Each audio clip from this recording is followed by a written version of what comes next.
In a world where it's tough to find real, authentic stories, we're here to share the true heart of the trucking industry and the soul of country music. We're going to dive into the life on the road and capture the essence of small town America, from behind the scenes of NASCAR to the brotherhood of truckers. We're the last of the cowboys, giddy up gone boys. We mix storytelling, industry insights, and musical highlights. So come on, y'all, and let's hit the road.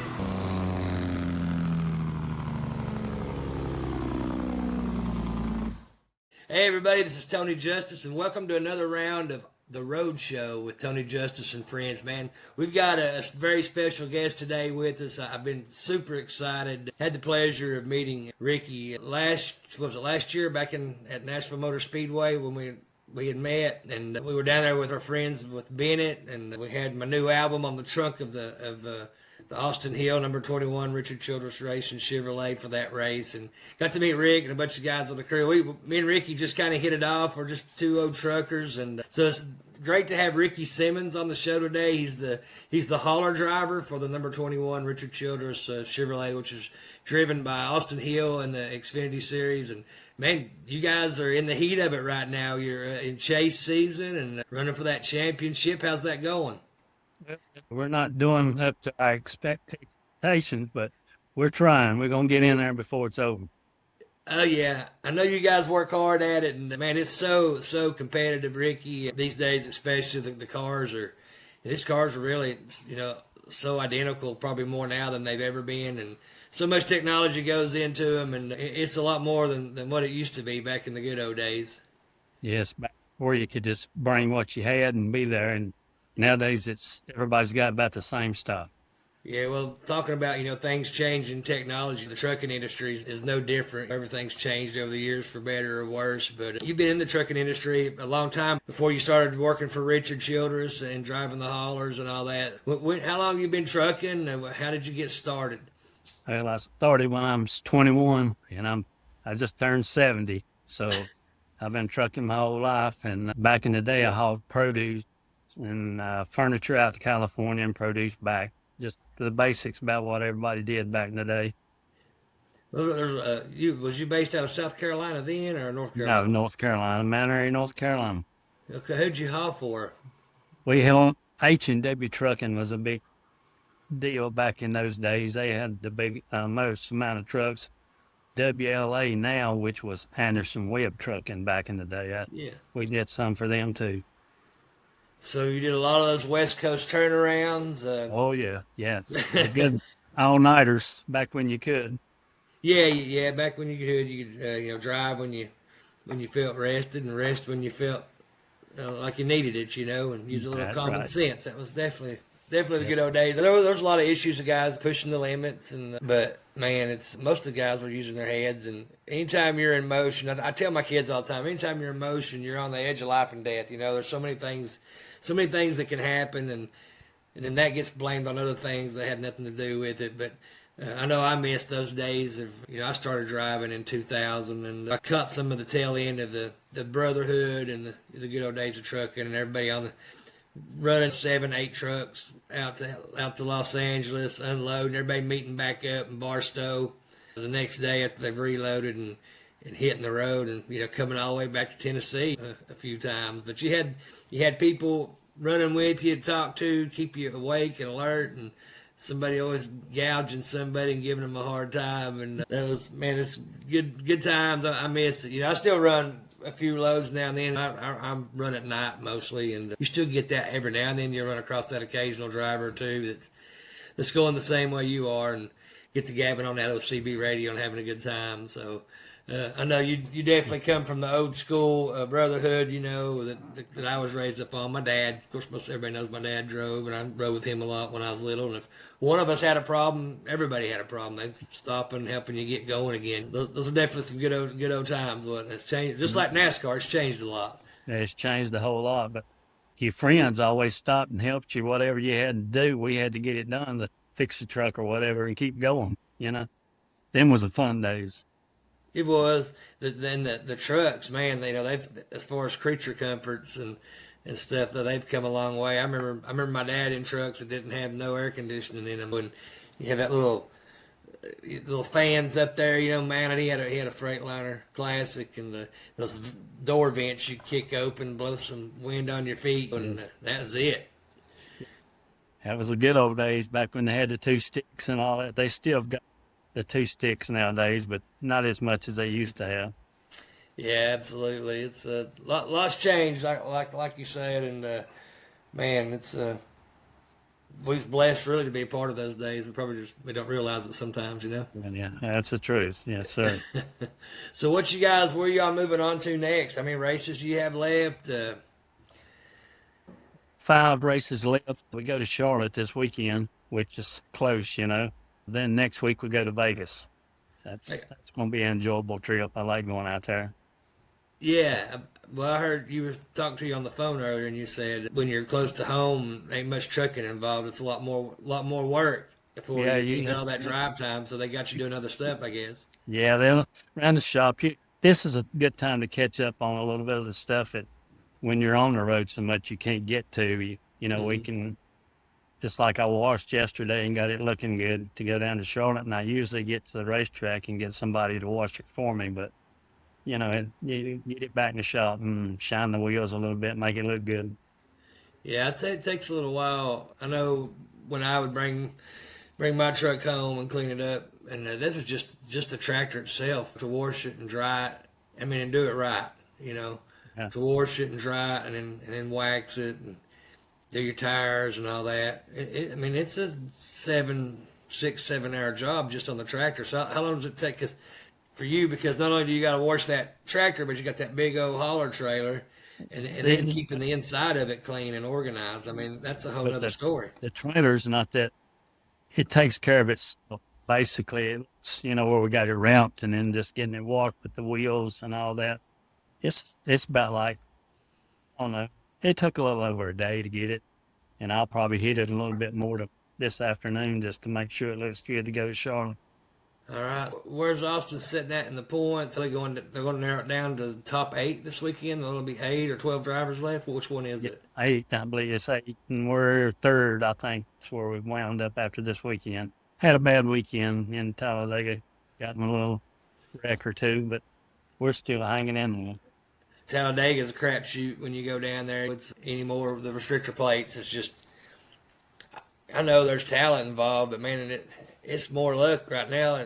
Places like Talladega and Daytona being in the right place at the right time, or the wrong place at the wrong time. Austin was running good up there in the top 7 or 8, and then just got caught up in somebody else's mess there at Talladega, and there you are. You go from up there running up the front, just biding your time, waiting for the laps to click off to get aggressive, and then bam, you go from that to taping your car together just to hopefully stay up to speed and finish the race.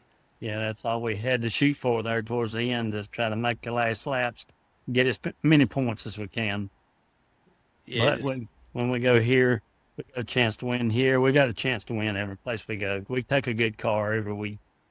Yeah, no doubt. I know when we were in Nashville last year down there, you were in the pit stall all day, so you have some duties there during the race that goes along with what you do. And what does that consist of? What all do you do down in the pits during the race? When he comes in, I do the sign, and then catch the front tires when they take them off. Just make sure they don't go back out on pit road, because it's a penalty if they bounce back out or whatever. Yeah, those tires can get away from you pretty quick. They can just kind of catch a little funny bounce or something. You can go from looking like a hero to a zero pretty quick when they go to bounce it around. It's kind of like trying to chase a football. When it bounces, you'll know what direction it's going to go. Exactly. Yes.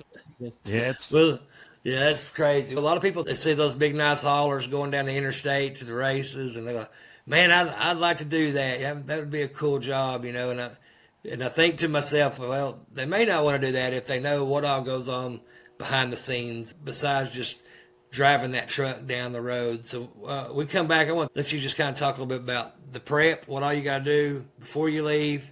We're going to take a break for some of our sponsors. Man, we appreciate all of our sponsors and advertisers here at the Road Show. And so we're going to give them a few minutes to talk about their products, and we'll be right back. There are folks out here who still take pride in their everyday ride. Low profilers, million milers, chicken lights, and chrome stylers. The ones who do whatever it takes to keep America rolling. Those who know if a job's worth doing, well, it's worth doing right. Full stop. Great products for real people. Based on family and faith, the book, Into the Long White Line, is a must-read journey of a retiring truck driver and cattle hauler reflecting on his life dating back to 1966. Experience the love, the pain, and the untold stories of life on the road. Make sure to add Into the White Line to your reading list today. Welcome back to the Road Show with Tony Justice and friends. We're talking to my good buddy, Ricky Simmons with Richard Childress Racing. Once again, he's the hauler driver for the number 21 Austin Hill Chevrolet in the Xfinity Series. We were just talking about how everybody sees those big, nice NASCAR haulers going down the interstate, and you hear so many drivers talk about, man, I'd love to have that job. I'd love to do it.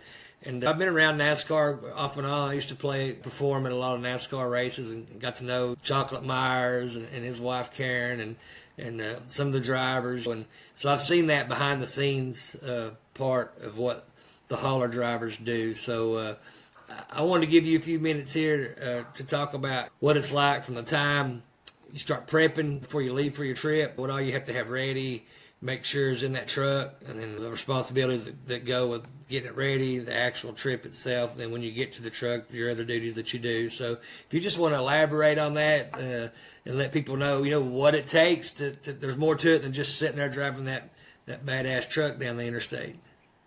Well, basically, when you get ready to go to the racetrack, you just make sure you got all the chemicals and gears, transmissions, just extra parts that you basically think you would need for that weekend.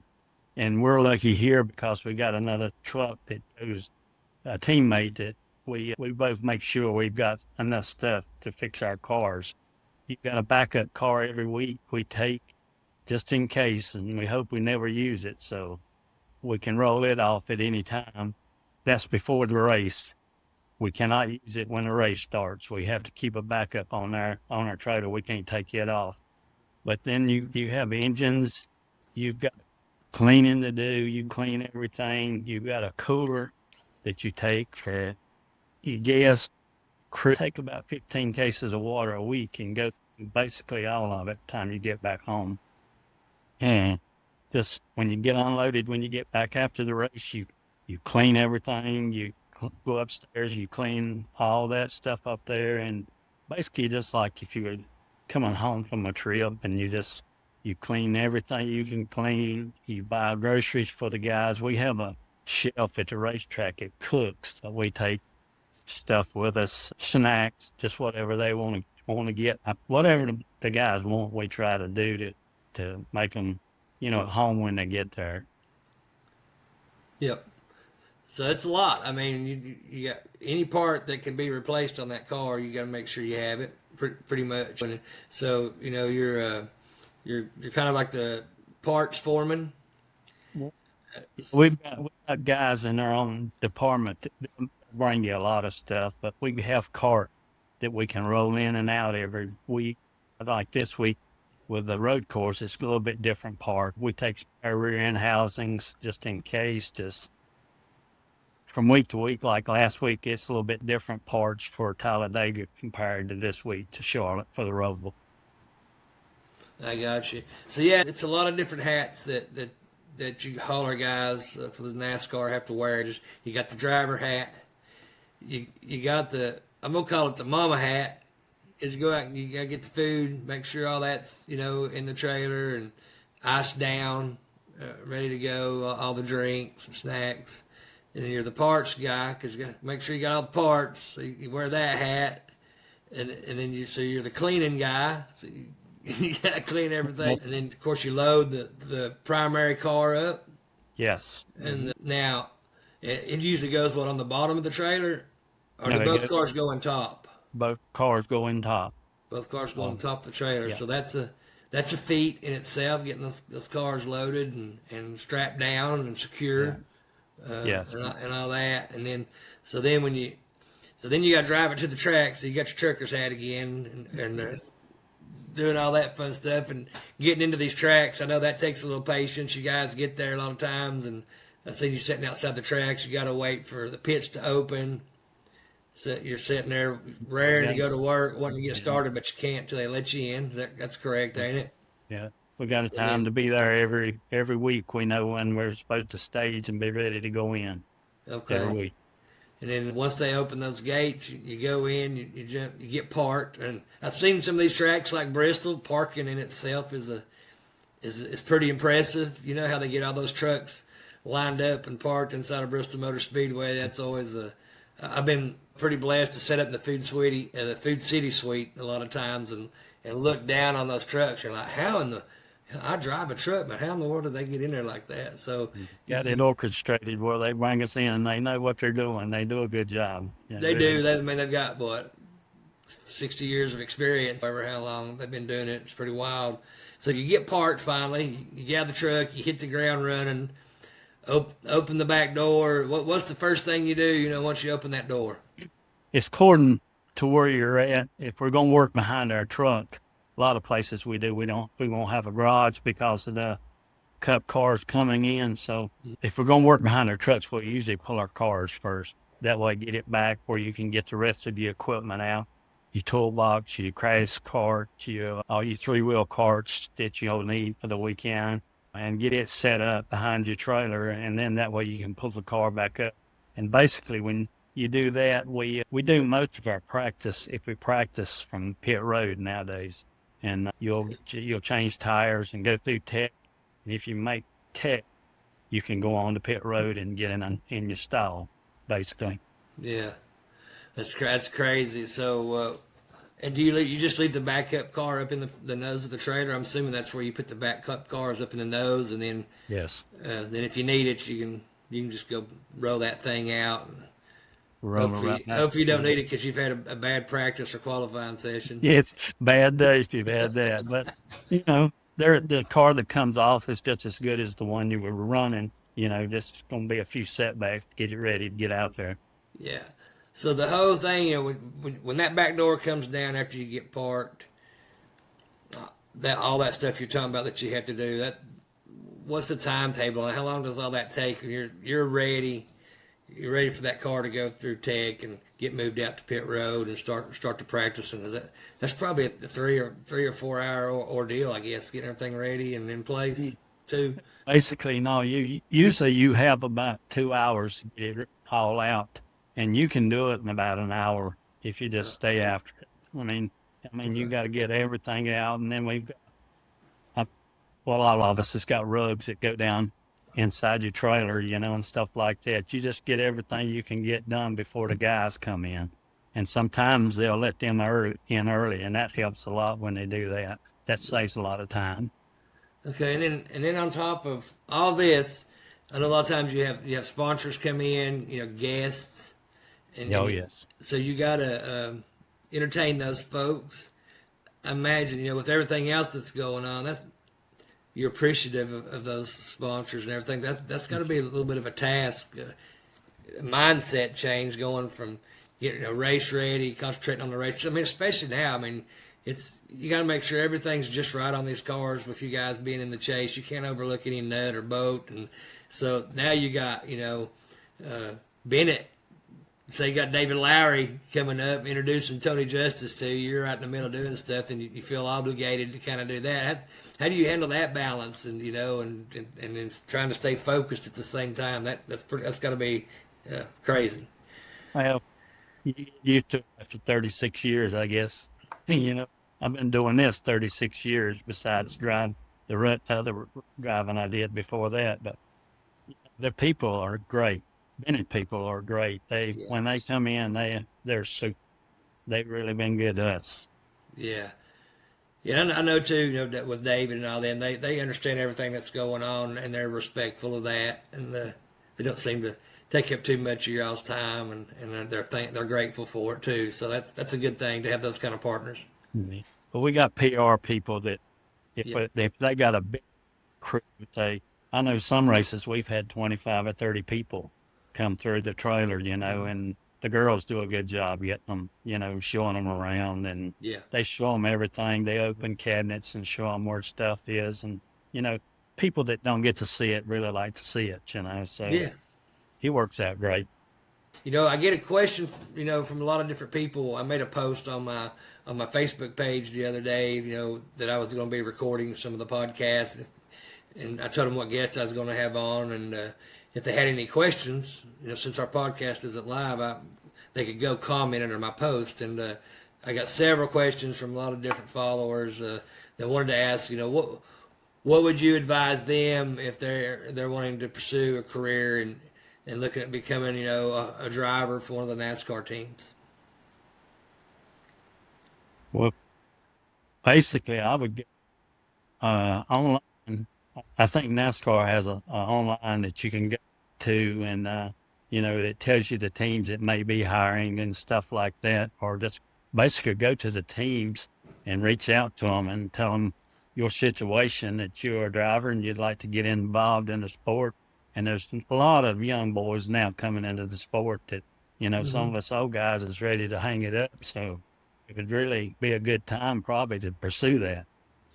Is there other options, you know, other things in case so they may want to be a driver, but that position may be filled, you know, for a little while? But you was talking about the pit boxes now. You said that those are they're too big to go in the haulers along with the cars and all the tools. So is that like another position at Richard Childress Racing that somebody hauls those things out, or is that a NASCAR thing, or what? So NASCAR's got a company that hauls everything for us, and they haul a bunch of pit boxes because all of them nowadays is really large, and you can't get them in the trailers. They got dry box trailers that they haul all that stuff in. Is there particular companies that they use for that, where these guys could check in? That might be a good stepping stone, a good way to, you know, build relationships and make friends and find some open doors on the team side of things. Would you suggest, you know, maybe looking into that as a driver? Yes. If I was wanting to pursue, that would be a good place to start. They when they unload the trunks at the racetrack, they bring the pit boxes out to pit road and stuff, and NASCAR could hook them up if they can get in touch with NASCAR online and just see who they need to talk to about doing that. But there's a lot of positions. They got about 20 trunks that they run every race. Okay. So do they use any other companies? I was at, I think, Atlanta, and I've seen a whole parking lot of these trucks, and I can't remember the company name on them. They wasn't NASCAR trucks, but there was a whole parking lot full of them over there. And is that some of the guys maybe that haul the pit boxes in? Champion is the name of the company. Champion, and they're out of Kannapolis? I think Kannapolis, yes.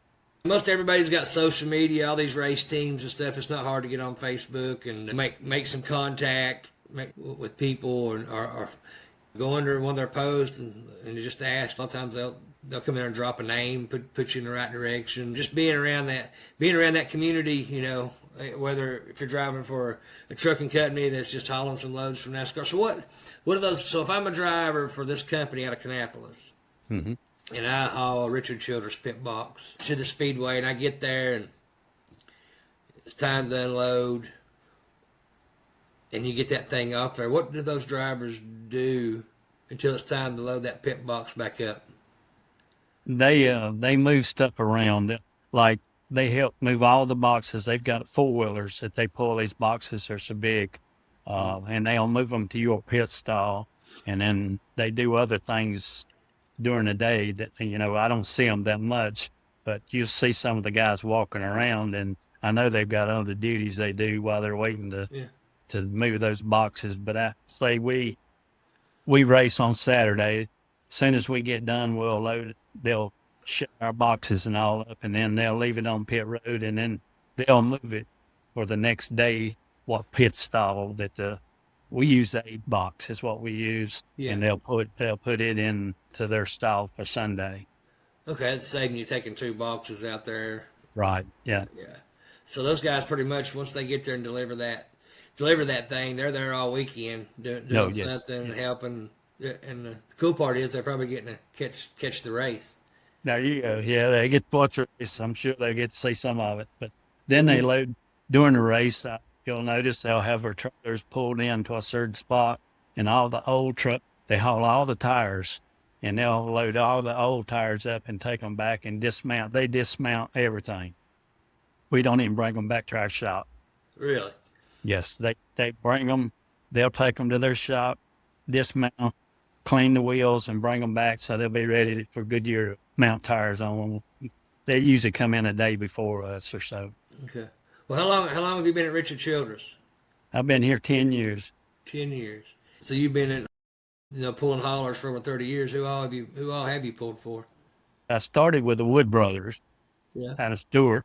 I did for Bill Davis back in the days, the Hud Strickland days, Kenny Wallace, Travis Carter. I worked for Travis 10 years. He had Jimmy Spencer.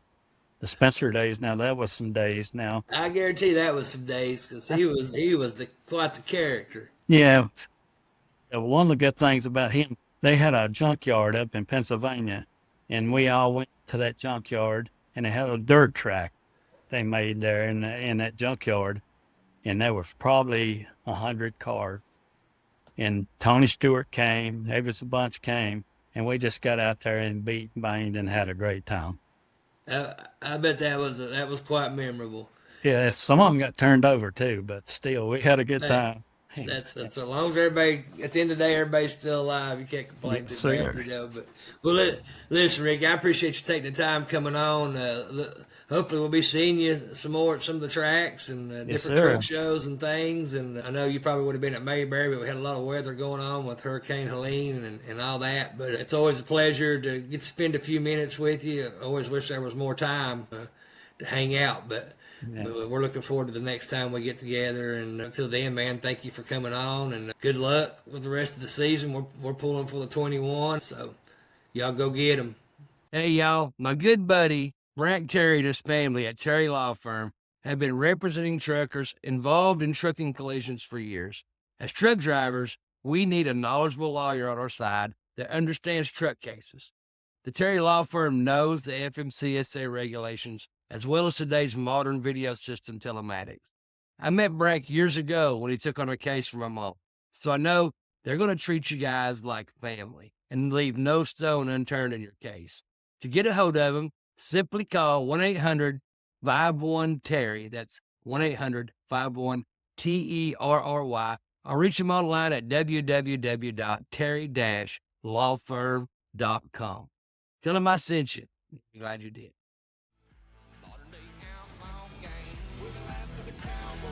Thanks for tuning in. If you like today's show, then do me a big favor.